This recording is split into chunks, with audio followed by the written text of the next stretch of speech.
دلوں کی چابیاں، اس عنوان سے ہمارا ایک سلسلہ وار دروس کا سلسلہ جاری ہے، جہاں ہم یہ اصول سیکھنے کی کوشش کر رہے ہیں کہ جہاں آپ کی بات اہم ہوتی ہے، چاہے وہ بات قرآن سے ہے، چاہے وہ بات سنت سے ہے، چاہے وہ بات کسی کی بھی ہے، جتنی زیادہ وہ بات اہم ہوتی ہے اتنا ہی اہم وہ طریقہ ہوتا ہے جس طریقے کا استعمال کرتے ہوئے آپ وہ بات دوسرے تک پہنچاتے ہیں۔ اور انہی طریقوں کے بارے میں ہم جاننے کی اس سیریز کے اندر کوشش کر رہے ہیں۔ تو اب تک ہم 5 اصول آپ کے سامنے رکھ چکے ہیں، تو ان کی مختصر سمری، کیونکہ 2 ویکس کے بعد ہماری یہ کلاس دوبارہ شروع ہو رہی ہے۔ سب سے پہلا اصول کہ سننے کا ہنر سیکھنا، کیونکہ ہر کوئی سنانا چاہتا ہے، سننا کوئی چاہتا نہیں ہے۔ تو جب تک آپ اس انداز سے نہیں سنیں گے کہ ہم نے کسی کو جج نہیں کرنا، ہم نے کسی کی اسکریننگ نہیں کرنی، ہم نے کسی کا ایکس رے نہیں کرنا، بس توجہ سے اس کے موقف کو سمجھنے کی کوشش کرنی ہے، تو یہ پہلا اصول ہوتا ہے کہ آپ اپنے طریقے سے اس کے دل کو جیتنے کی کوشش کرتے ہیں۔ دوسرا اصول کہ ہم نے اپنی بات کو پہنچانا ہے، منوانے کی کوشش نہیں کرنی ہے۔ آپ نے ان طریقوں کے مطابق محبت سے، پیار سے بات کو پہنچا سکتے ہیں، چاہے وہ آپ کا بیٹا ہے، وہ آپ کی بیوی ہے، آپ کے شاگرد ہیں، وہ کوئی بھی ہے۔ ہمارے اختیار میں اللہ نے صرف اتنا ہی رکھا ہے۔ یہ جو کہتے ہیں نا، میں منوا کے چھڈاں گا، تیرے تے اگلے پچھلے منن گے، تیرا تے پیو بھی منے گا، میرے بھائیو اور دوستو، یہ انسان کے عقیدے کے خلاف ہے، کیونکہ آپ یہ ایمان رکھنے لگ گئے ہیں کہ میری زبان سے کوئی بدلتا ہے۔ بھائی کس کی وجہ سے کوئی بدلتا ہے؟ اللہ۔ آپ کی زبان سبب بنتی ہے، آپ کی زبان ذریعہ بنتی ہے، بدلنے والی ذات اللہ کی ذات ہے۔ یہ دوسرا اصول ہے۔ تیسرا اصول تنقید کرنے کا ہنر سیکھنا۔ رسول اللہ صلی اللہ علیہ وسلم تنقید کیسے کرتے تھے؟ جب کسی کی ذات کی نشاندہی کرنی ہے کہ تم یہ غلط کر رہے ہو، تو وہ پہلے اس کی اچھائی بیان کرتے تھے، پہلے اس کی خیر بیان کرتے تھے، اس کے بعد وہ شر رکھتے تھے۔ اور جتنی شدت سے آپ برائی بیان کر رہے ہیں نا، اسی انداز سے آپ نے اچھائی بیان کرنی ہے۔ جتنے زور لگا کے، جتنی اہمیت کے ساتھ آپ برائی بیان کر رہے ہیں، اتنی اہمیت اور زور لگا کے آپ نے اس کی اچھائی کو بیان کرنا۔ یہ تنقید کرنے کا ہنر ہے جو ہمارے نبی صلی اللہ علیہ وسلم نے ہمیں سکھایا۔ چوتھا اصول کہ نصیحت اور فضیحت میں فرق کرنا جانا ہے۔ نصیحت یہ ہوتی ہے کسی کی عزت نفس کا خیال کرتے ہوئے تنہائی میں، سب سے دور ہو کر، بہن بھائیوں سے دور ہو کر، پھوپھی خالہ سے دور ہو کر، تنہائی میں اس کو سمجھانے کی کوشش کرنا۔ اور فضیحت کیا ہوتی ہے؟ سب کے سامنے اس کی غلطی کو اچھالنا، سب کے سامنے اس کی غلطی کو بیان کرنا۔ بھلے ہی آپ مخلص ہیں، بھلے ہی آپ خیر کی نیت سے کر رہے ہیں، لیکن اس کی نظر میں یہ بات جائے گی کہ مجھے ذلیل کیا جا رہا ہے سب کے ساتھ، یعنی کسی کو نہیں بھی پتا تھا، اب ان کو بھی پتا چل گیا ہے۔ تو عزت سب کو پیاری ہوتی ہے، تو جب بندہ ذلت محسوس کرتا ہے تو وہ آپ کی نصیحت کے اوپر، آپ کی بات کے اوپر کان نہیں دھرتا۔ اور پانچواں اور آخری اصول جو ہم نے پچھلے نشست میں بیان کیا تھا کہ آپ یہ دیکھیں کہ بندہ غلطی جان بوجھ کے کر رہا ہے یا جہالت میں کر رہا ہے۔ اور میجورٹی، اکثریت میرے بھائی غلطی جہالت میں کرتی ہے، اکثریت، اکثر دیکھنے میں ایسے ہی آیا ہے۔ اور جہالت میں جب کوئی غلطی کرتا ہے تو ہمارے نبی صلی اللہ علیہ وسلم کا یہ طریقہ تھا، اس کا حق بنتا ہے کہ آپ اس کے ساتھ محبت سے بات کریں، چاہے جتنی مرضی بڑی غلطی کر رہا ہے۔ یہاں تک کہ ہمارے شیخ کہتے تھے کہ اگر ایک بندہ قبر کو سجدہ کر رہا ہے اور آپ جانتے ہیں کہ یہ مسلمان ہے، تو ایک بار حسن ظن رکھتے ہوئے یہ جانیں، یہ سمجھیں، بھائی تم پاگل تو نہیں ہو، یا تمہیں علم پہنچا ہے کہ نہیں پہنچا ہے، تمہیں کسی نے بتایا نہیں ہے کہ یہ جو کچھ ہو رہا ہے وہ غلط ہو رہا ہے۔ یعنی ایک دم سے جا کے آپ نے اس کو رگڑا لگانا شروع نہیں کرنا ہے، بلکہ اس کا حق بنتا ہے کہ محبت احترام کے ساتھ اس بات کی جائے۔ وگرنہ جب آپ سختی سے بات کرتے ہیں، آپ کو اس کا عمل بدتمیز لگ رہا ہے، وہ تو تمیز والا کر رہا ہے، آپ کو لگ رہا ہے کہ وہ غلط کر رہا ہے، بھائی وہ تو اپنی نیت میں شاید اجر والا کام کر رہا ہو۔ تو یہ پانچواں اصول۔ آج جو اصول ہے، چھٹا اصول، یقین جانے میرے بھائی، اس وقت جو ہماری پاکستان کی صورتحال ہے اس کے اندر یہ اصول بہت زیادہ کارآمد ہے۔ ہمارے نبی صلی اللہ علیہ وسلم کا ہر اصول ہی یقیناً کارآمد ہے، لیکن یہ تو کمال ہے۔ لیکن یہ اصول لوگوں کو معلوم ہوتا ہے، یہ بڑی اہم بات ہے۔ لاشعوری طور پہ یہ اصول وہ جانتے ہیں لیکن عمل نہیں کرتے۔ بھلا کیوں؟ کیونکہ ان کو لگتا ہے یہ بزدلی ہے، اس اصول پہ عمل کریں گے تو مطلب میں بزدل ہو گیا ہوں، اس اصول پہ عمل کروں گا مطلب میں تھلے لگ گیا، اس اصول پہ عمل کروں گا مطلب میں نے اپنے موقف پہ سمجھوتا کر لیا ہے۔ اور وہ اصول کیا ہے کہ رشتوں میں ٹائمنگ کا لحاظ رکھنا وہ لازم ہے۔ مطلب آپ کو یہ دیکھنا پڑے گا کہ آپ کی بات رکھنے سے، چاہے وہ بیٹے کے سامنے رکھ رہے ہیں، بہو کے سامنے رکھ رہے ہیں، شاگرد کے سامنے رکھ رہے ہیں، اپنے کسٹمر کے سامنے، کسی کے سامنے بھی رکھ رہے ہیں، شر زیادہ پیدا ہوتا ہے یا خیر زیادہ پیدا ہوتی ہے؟ اگر شر زیادہ پیدا ہو رہا ہے اور خیر تھوڑی پیدا ہو رہی ہے تو پنجابی میں کہتے ہیں موٹر رکھ، بات نہیں کرنی۔ صبر کرو، برداشت کرو، اس لمحے کا انتظار کرو جب تمہیں لگے کہ خیر زیادہ ہوگی تو پھر اپنی بات رکھو، وگرنہ بولے بھائی وگرنہ خاموش رہنا ہے، برداشت کرنی ہے۔ اب میں نے کیوں کہا کہ انسان کو لگتا ہے کہ بزدلی ہے، میں ڈرتا ہوں کس سے؟ کسی کی مجال ہے میرے سامنے کو منہ بڑھا دے، ہوں پتر تو ڈرا گا، پیو پتر تو ڈرے گا، اب میں اپنی بیوی سے ڈروں گا تو لوگ کیا کہیں گے زن مرید ہو گیا۔ نہیں میری جان، اصل مدعا کیا ہے؟ گھر کو جوڑنے کا، اصل مدعا کیا ہے؟ رشتوں کو قریب کرنے کا۔ اگر تو یہ ذہن رکھیں گے تو یہ بزدلی والی بات ذہن میں نہیں آئے گی، اور اگر اپنی بات منوانے کے اوپر زور دیں گے تو لازم یہ بات آئے گی کہ جیسے میں اپنے موقف پہ سمجھوتا کر رہا ہوں، میں ڈر رہا ہوں، میں نیچے لگ رہا ہوں، میں بزدلی اختیار کر رہا ہوں۔ یہ اصول اللہ نے قرآن میں سکھایا ہے، یہ کوئی میرا اصول نہیں ہے۔ اب یہ اصول کی امپلیکیشن میں آپ کو بتا رہا ہوں عملاً۔ کئی دفعہ آپ نے بھی شاید ایسا ایکسپیرینس کیا ہو، میں نے کئی دفعہ ایکسپیرینس کیا ہے۔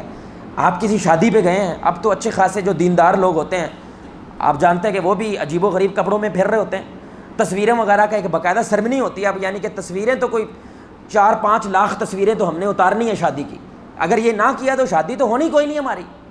اب وہ جو کچھ ہو رہا ہوتا ہے بہرحال وہ دینی لحاظ سے تو بے حیائی ہوتی ہے، دینی حوالے سے فحاشی، اور ایک کزن بھی بیچ میں گھس رہے ہیں، دیور بھی بیچ میں گھس رہے ہیں، پتہ نہیں جو 5ویں 6ٹھی نسل کا کوئی رشتہ دار ہے وہ بھی بیچ میں گھسا ہوا ہے۔ اب وہ کسی سے وہاں پہ برداشت نہیں ہوتا، اس کو جوش چڑھتا ہے اور وہ کھڑا ہو کے شروع ہو جاتا ہے، عقیب ہے رون ڈائیے تھے، عقیب فحاشی چلن ڈائیے تھے، وہ تانوں شرم نہیں آتی، بڑے تسی دیندار بنی پھردے ہو، یعنی داڑیاں لے کے پھردے ہو اور تسی یہ کام کرتے پے ہو۔ اب اس نے صحیح کیا غلط کیا بھائی؟ بولے بھائی اس نے صحیح کام کیا غلط کیا؟ بولو نا یار، ہاں جی نہیں غلط کیا ہے، کیونکہ اب وہ وہاں جا رہا کا سارا جو مجمع ہے وہ کیا کہنا شروع کر دیتا ہے، تانوں پہلے کیا سے فتنے نو نہ سدو، یعنی رنگ چ بھنگ پائی کہ نہیں پائی، انہوں ہر جگہ تے ممبر محسوس ہونے لگ جاتا ہے، انہوں ہر جگہ تے تقریر کرنی یاد آ جاتی ہے، یہ موقع نہیں ہے۔ اب آپ کی بات سے خیر تو پیدا ہوئی ہے لیکن وہ تھوڑی اور شر، بولے بھائی سارے ہنسی خوشی پھر رہے ہیں اور اپنی نظریے میں وہ کیا کر رہے ہیں، ہم تو تمیز والے ہیں، ہم تو حیا والے ہیں۔ یہ موقع نہیں ہے بات رکھنے کا۔ پہلے ہی لوگ جو ہیں وہ دینداروں سے یا مولوی سے دور بھاگ رہے ہیں، آپ کے اس عمل سے وہ اور دور بھاگنے لگ جائیں گے۔ اب کرنا کیا کام تھا؟ اگر تو آپ کو ایسی مجلسیں اچھی نہیں لگتی تو نہ جائیں، کوئی زبردستی تھوڑی ہے۔ آپ کہتے ہیں جواز صاحب رشتے خراب ہو جاتے ہیں تو سلامی دے کے آ جائیں، حاضری لگوا کے آ جائیں کہ بھائی یہ کھانا میرے سے برداشت نہیں ہوتا تو میری معذرت ہے، میں جا رہا ہوں۔ اور اگر جانا ہے تو اس نیت سے چلے جائیں کہ ہو سکتا ہے اس جانے کی وجہ سے وہ میری بات سن لیں، اور سننے کی وجہ سے جہاں پہ 40% بے حیائی ہو رہی ہے وہاں 20% ہو جائے، 10% ہو جائے۔ آپ میری گزارش سمجھ رہے ہیں میرے بھائی؟ آپ کی بات ٹھیک ہے لیکن یہ جو طریقہ ہے یہ قرآن و سنت کے خلاف ہے۔ اب میں وہ آپ کو رسول اللہ صلی اللہ علیہ وسلم سے بھی اور قرآن کی ایک آیت آپ کے سامنے رکھنا چاہتا ہوں۔ سورہ انعام ہے، آیت نمبر 108 ہے۔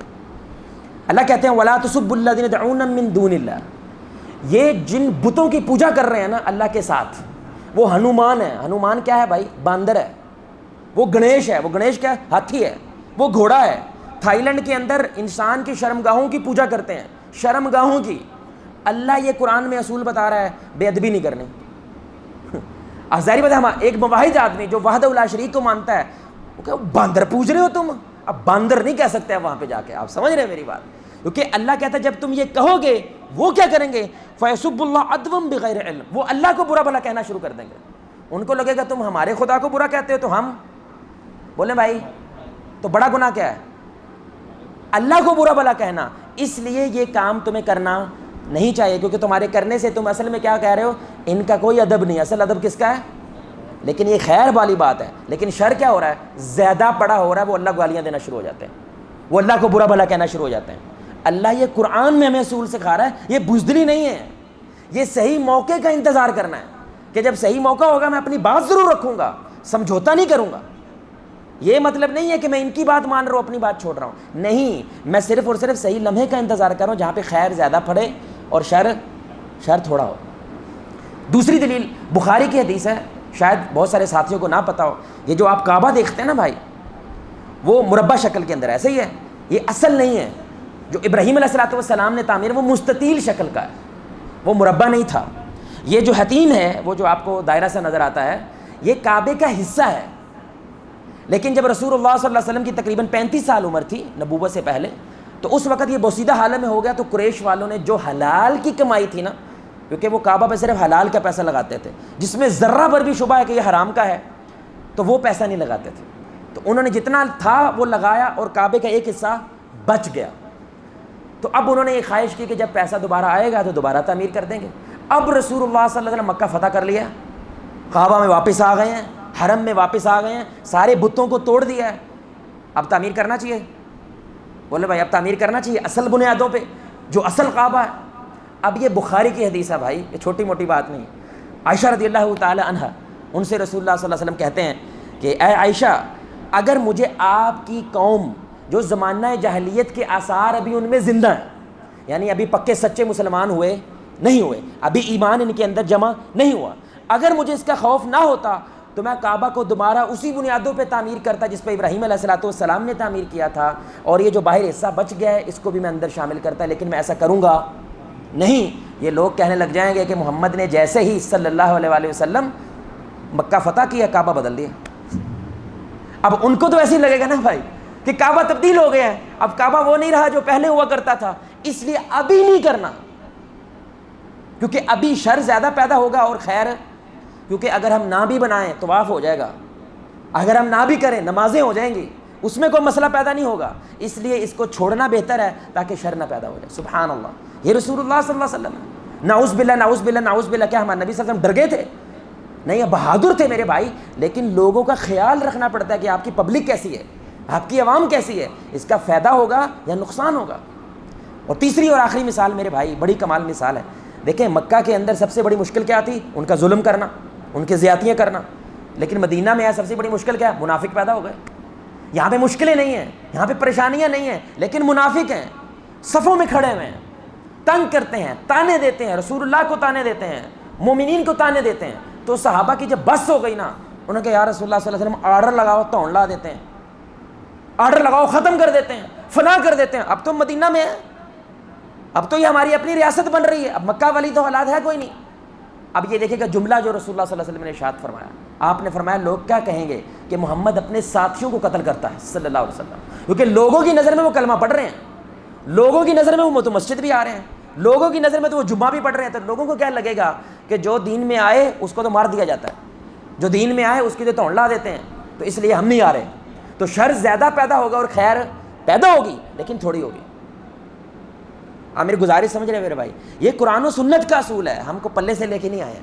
اب میں اس کی آپ کو ایک چھوٹی سی مثال دیتا ہوں, اور بڑے ادب سے بڑے احترام سے یہ مثال دیتا ہوں کہ دیکھیں کچھ مساجد ایسی ہوتی ہیں جہاں پہ جیسے حنفی ہمارے بھائی ہیں, وہ اونچی امین, بولے بھائی اونچی امین کہنا پسند نہیں کرتے, وہ اس موقف سے اختلاف کرتے ہیں. اگر آپ اونچی امین نہ کہیں نماز ہو جائے گی کہ نہیں؟ نماز ہو جائے گی, تھوڑی اجر میں کمی ہو سکتی ہے, لیکن نماز میں کوئی فرق نہیں پڑے گا, نماز آپ کی ہو جاتی ہے.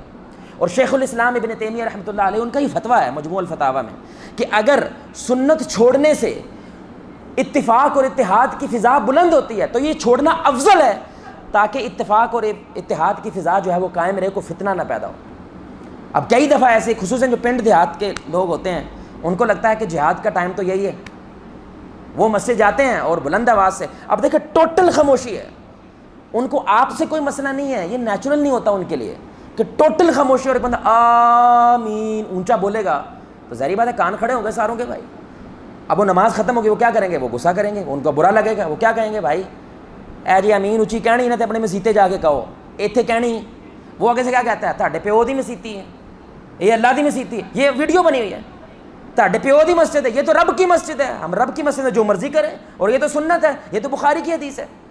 اب یہ جو آپ کر رہے ہیں یہ سنت والی بات ہے, لیکن جو ہو رہا ہے وہ فتنہ پیدا ہو رہا ہے, وہ لڑائی پیدا ہو رہی ہے, وہ گناہ والا کام ہے, شر زیادہ پیدا ہو رہا ہے اور خیر نہ ہونے کے برابر ہے. تو بھائی خاموش رہیں. اور بڑا آپ کو ٹیکنیکل نقطہ بتاؤں, جب ٹوٹل خاموشی ہوتی ہے سارے دل میں آمین کہہ رہے ہیں, آمین یہ سب سے اونچی ہے. کیا خیال ہے؟ سب سے اونچی آمین آپ کی ہے, اور آپ کو وہ اجر مل گیا ہے کہ بھائی اگر فرشتوں کی آمین کے ساتھ آپ کی آمین ملتی ہے تو اللہ آپ کے گناہوں کو معاف کر دیتا ہے, کہ سب سے اونچی آپ کی ہے, کیونکہ باقی سارے تو خاموش ہیں. اب میں آپ کو اس کے اوپر واقعہ سنا رہا ہوں, ہمارے اسلاف ہمارے بزرگ کیسے ہیں. مولانا داؤد غزنوی رحمۃ اللہ علیہ, یہ اہل حدیث عالم کے مسلک کے بہت بڑے عالم گزرے ہیں. ان کو دعوت دی مولانا احمد علی لاہوری صاحب نے, یہ لاہور کے بہت بڑے حنفی مسلک کے عالم, اپنے مدرسے بلایا.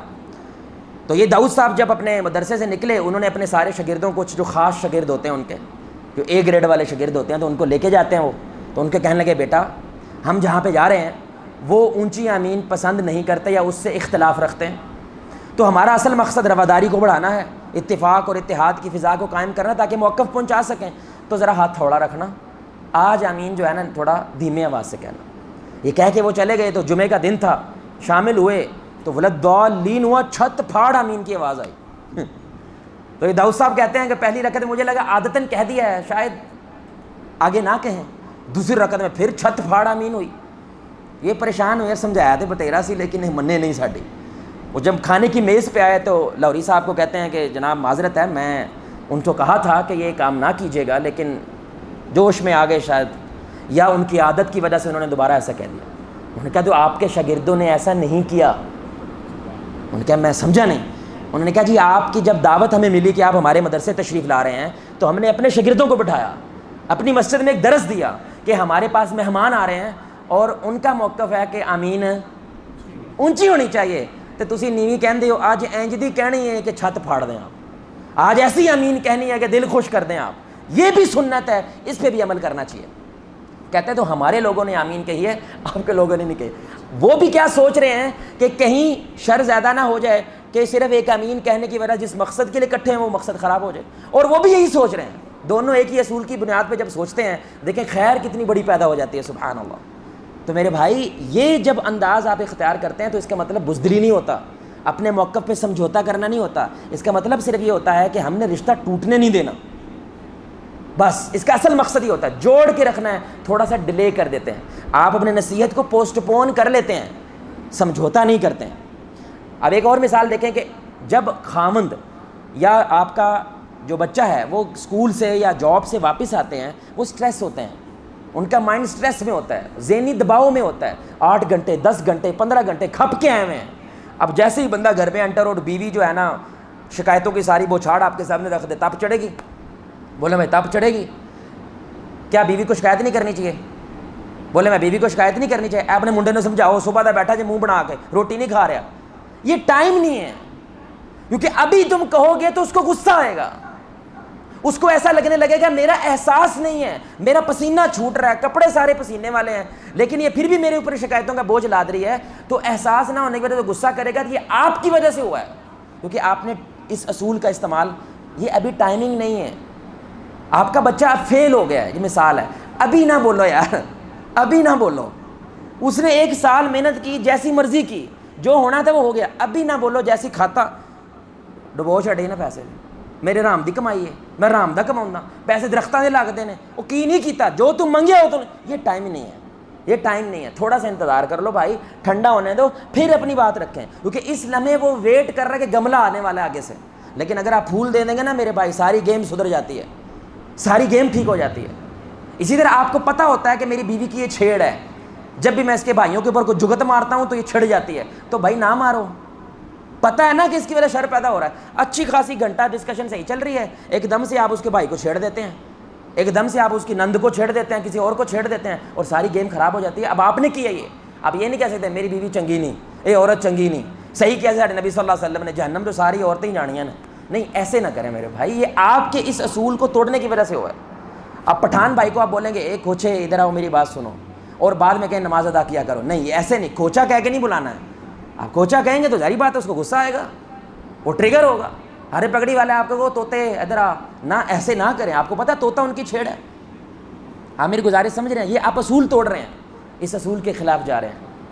آخری بات میرے بھائی، اس کے بعد بات ختم کرتے ہیں، اس اصول کو اگر عمل میں آپ لینے والے بن جائیں، 3 بڑے فائدے ہوں گے آپ کو، 3 بڑے فائدے، اور یقین کریں یہ ایسی بڑی بڑی نعمتیں ہیں کہ من جو بڑے علماء ہیں الحمدللہ، یعنی کہ جن کو زندگی میں 30 سال 40 سال کا تجربہ ہوا ہے، ہم جب ان سے نصیحت لینے کے لیے جاتے ہیں وہ اکثر یہ والی نصیحتیں کرتے ہیں، اور پہلی چیز کیا پیدا ہوگی؟ حکمت، اللہ آپ کو حکمت عطا کر دیتا ہے، کیونکہ اب آپ کو سمجھ آنے لگ گئی ہے کس لائن کو پکڑیں تو گیم خراب ہوتی ہے اور کس لائن کو پکڑیں گیم اچھا، اب آپ کا بزنس بھی بنے گا، آپ کے مزدوروں کے ساتھ سیٹنگ بھی بڑی کمال کی ہو جائے گی، آپ کے کولیگز کا سیٹنگ کمال ہونے لگے گی، وجہ کیونکہ اب آپ کو سمجھ آنے لگ گئی ہے کیا کریں تو گیم خراب ہوتی ہے اور کیا کریں گیم ٹھیک ہو جاتی ہے۔ سبحان اللہ، آپ کو پتہ ہے دنیا میں صرف 30 سے 35 قسم کے لوگ ہیں، بس پوری دنیا وہ 35 شخصیات ہوتی ہیں، تو جب بندہ 8-10 سال ان ایسے اصولوں پہ عمل کرتا ہے نا، اس کو سمجھ آ جاتی ہے کس شخصیت پہ کیا اصول اپنانا ہے، جس کی وجہ سے وہ حکیم ہو جاتا ہے، اس کو حکمت آ جاتی ہے، وہ گرو ہو جاتا ہے.